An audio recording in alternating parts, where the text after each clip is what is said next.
press the bell icon on the YouTube app and never miss an सभी को जय हिंद दोस्तों, आप सभी का हार्दिक स्वागत है जय हिंद रिएक्शंस पे। आशा करता हूं कि आप सभी लोग बहुत अच्छे होंगे। तो आज हम आपके लिए एक लेटेस्ट और एक इंटरेस्टिंग वीडियो लेकर आए हैं जिसमें आप देखेंगे भारत की बेटी और दबंग महिला वकील नाज़िया इलाही खान जी को, जो कि अपने दमदार और बेबाक अंदाज के लिए जानी जाती हैं। और वो बात करेंगी हमारे प्यारे देश भारत के बारे में और खासकर भारतीय प्रधानमंत्री श्री नरेंद्र मोदी जी के आने के बाद भारत में क्या बदलाव आए हैं उस पर। तो ये वीडियो काफी इंटरेस्टिंग होगी, आपको बहुत कुछ जानने को मिलेगा। तो इसे अंत तक देखें और चैनल पे नए हैं तो चैनल को सब्सक्राइब कर दें ताकि हम आपके लिए लेटेस्ट इंटरेस्टिंग और इंफॉर्मेटिव वीडियोस लाते रहें। जय हिंद, जय भारत। वक्त था निम्रा जब भारत में जब कोई बाहर विदेश से जब कोई प्रेसिडेंट या कोई बादशाह आया करते थे तो मंदिरें ढक दी जाती थी, उनको ताजमहल गिफ्ट में दिया जाता था। और एक बार मोदी जी, जब प्रणब मुखर्जी यहाँ के फॉर्मर प्रेसिडेंट ऑफ भारत थे, तो मोदी जी एक बहुत बड़ी सी गाड़ी में भगवत गीता लेकर के प्रेसिडेंट हाउस चले गए थे और उन्होंने कहा कि आज से वो प्रणब मुखर्जी जी को कहा कि अब आज से ताजमहल नहीं दिया जाएगा तोहफे में, अब से भगवत गीता दी जाएगी।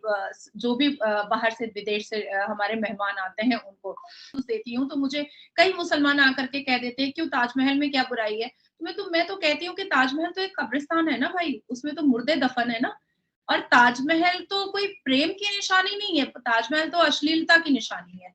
वो शाहजहां तो कोई एक औरत से शादी तो नहीं किया था, मुमताज की मैं चचेरी ममेरी खलेरी छोटी बड़ी संजली मजली सब बहनों से शादी किया था।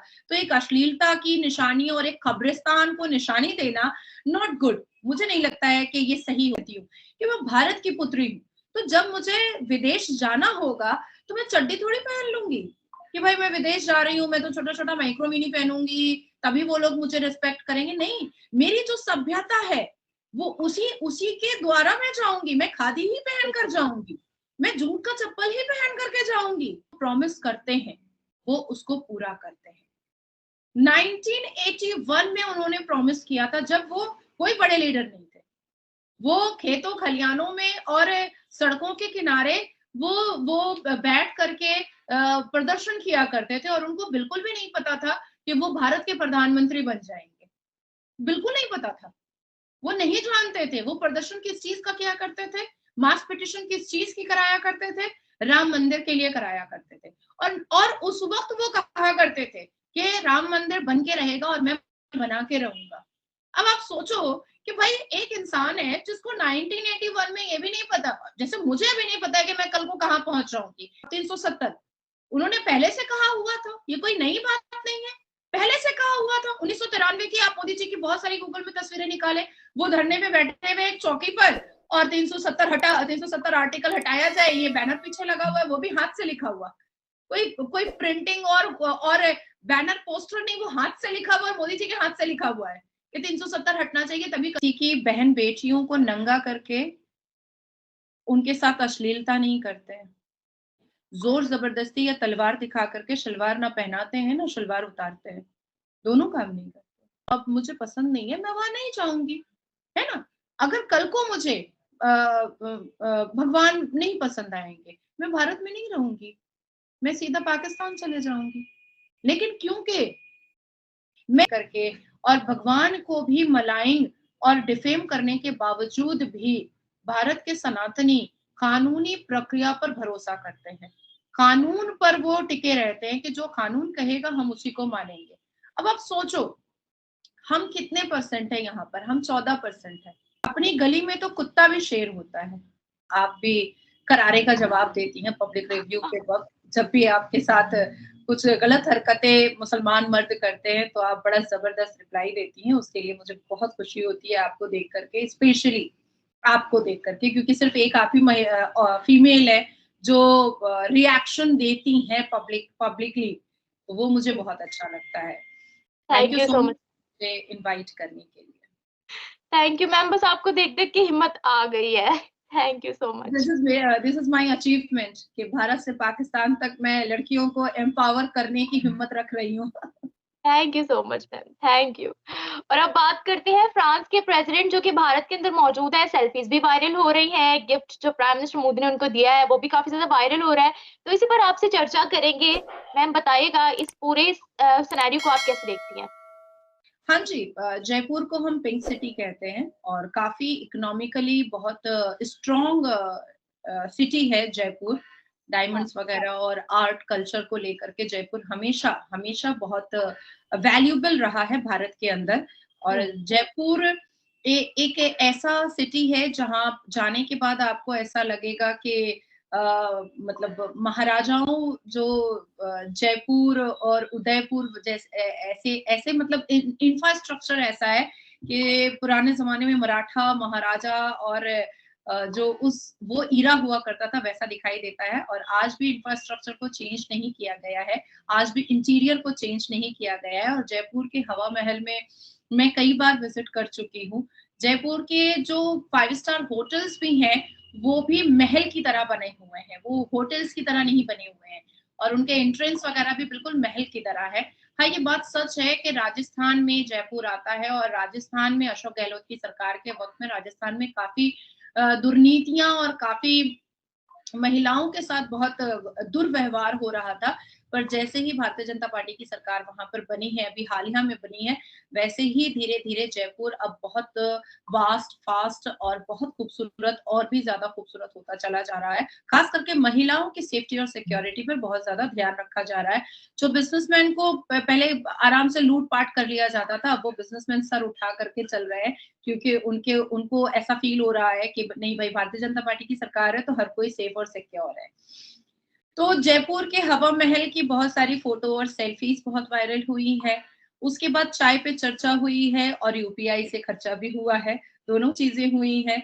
और एक छोटे से एक चाय की दुकान में मिठाइयों की दुकान के बाहर मचिया पर फ्रांस के सदर प्रेसिडेंट बैठे हुए, मैक्रोन जी बैठे हुए दिखाई दिए हम लोगों को और मसाला चाय पीते हुए दिखाई दिए और वो भी मिट्टी के कुल्हड़ में वो चाय पीते हुए दिखाई दिए हैं। तो ये जो संस्कृति, सिविलाइज़ेशन और संस्कार के साथ-साथ जो भारत का जो टाई अप है, भारत के जो ट्रेड और बायलैटरल रिलेशन है, इन दोनों चीज़ों को एक साथ अगर कोई लेकर चल सकता है, तो वो सिर्फ मोदी जी हैं। इस बात में कोई दो राय नहीं है कि भारत में कई प्रधानमंत्री आए, लेकिन उन तमाम प्रधानमंत्रियों में से मोदी जी एक ऐसे लीडर हैं, एक ऐसे प्रधानमंत्री हैं, जिन्होंने भारत के संस्कार, संस्कृति संविधान और साथ-साथ बाहर के देशों के साथ अपने रिलेशन को भी बहुत मजबूत करके रखा हुआ है। एक वक़्त था निम्रा जब भारत में जब कोई बाहर विदेश से जब कोई प्रेसिडेंट या कोई बादशाह आया करते थे, तो मंदिरें ढक दी जाती थी, ला इलाहा का बोर्ड लगा दिया जाता था, उनको ताजमहल गिफ्ट में दिया जाता था। और एक बार मोदी जी जब प्रणब मुखर्जी यहाँ के फॉर्मर प्रेसिडेंट ऑफ भारत थे, तो मोदी जी एक बहुत बड़ी-सी गाड़ी में भगवत गीता लेकर के प्रेसिडेंट हाउस चले गए थे। और उन्होंने कहा कि आज से वो प्रणब मुखर्जी जी को कहा कि अब आज से ताजमहल नहीं दिया जाएगा तोहफे में, अब से भगवत गीता दी जाएगी जो भी बाहर से विदेश से हमारे मेहमान आते हैं उनको। ये बात उनकी बेटी ने अपने अपनी बुक में भी लिखा है कि एकमात्र मोदी जी हैं जिन्होंने भारत के संस्कार, सभ्यता और संस्कृति को सिर्फ भारत तक महदूद नहीं रखा है।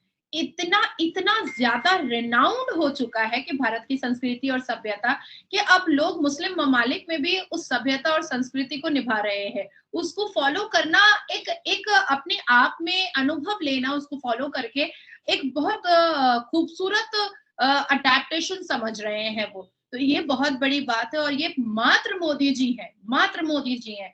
अब मुझे कभी-कभी कोई लोग जब मैं भीड़ में रिएक्शंस देती हूँ या जब मैं पब्लिक गैदरिंग में इंटरव्यूज़ देती हूँ, तो मुझे कई मुसलमान आकर के कह देते हैं, "क्यों ताजमहल में क्या बुराई है?"